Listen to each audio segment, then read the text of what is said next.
Imam Ghazali mengatakan kalau kamu tengok kepada orang yang lebih, kepada orang orang kafir, dan kamu melihat orang kafir ini adalah orang yang tidak beriman kepada Allah, jangan terburu-buru kamu menghukum kepada dia itu adalah lebih hina daripada kamu, karena kamu tidak tahu apakah penghujung kamu dan apa penghujung dia.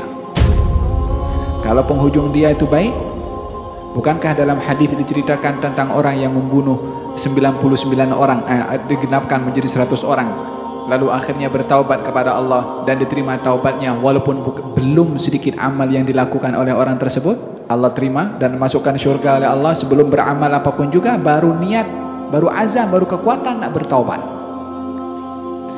Bukankah di zaman Nabi Musa ada seorang yang alim, seorang yang doanya mustajab, seorang yang disanjung, tapi pada penghujungnya adalah digambarkan oleh Allah Subhanahu wa taala sebagai ulama usu?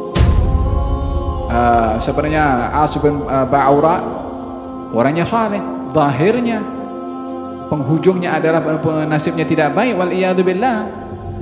Idzan kalau melihat orang kafir, jangan terburu-buru menilai kita lebih baik daripada dia sebelum penghujung yang menentukan.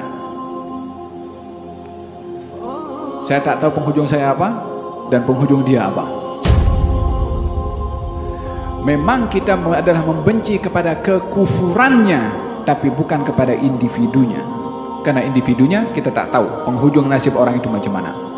Kalau kita nampak orang tua yang lebih tua daripada kita, yang mungkin orang tua ini adalah tidak salat umpamanya, maka kita melihat orang ini lebih tua daripada saya, yang mungkin dia dulu sudah kenal Islam dulu sebelum saya kenal Islam, sudah berbuat baik sebelum saya berbuat baik, mungkin dia akan mendapatkan hidayah.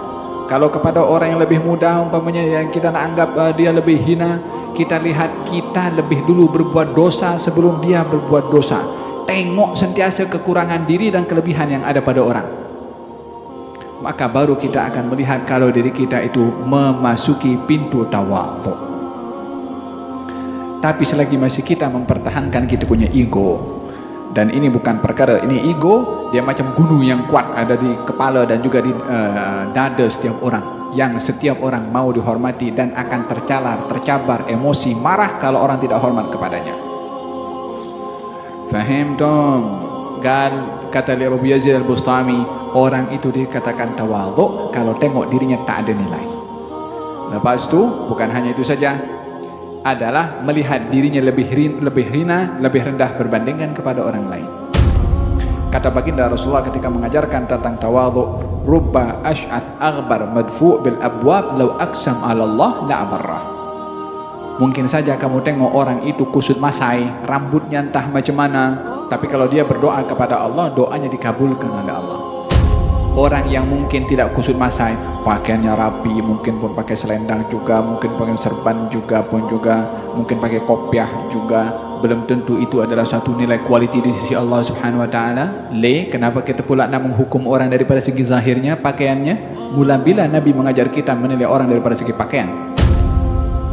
Ini agama adalah agama menilai hati orang. Yang dinilai oleh Allah adalah hati orang.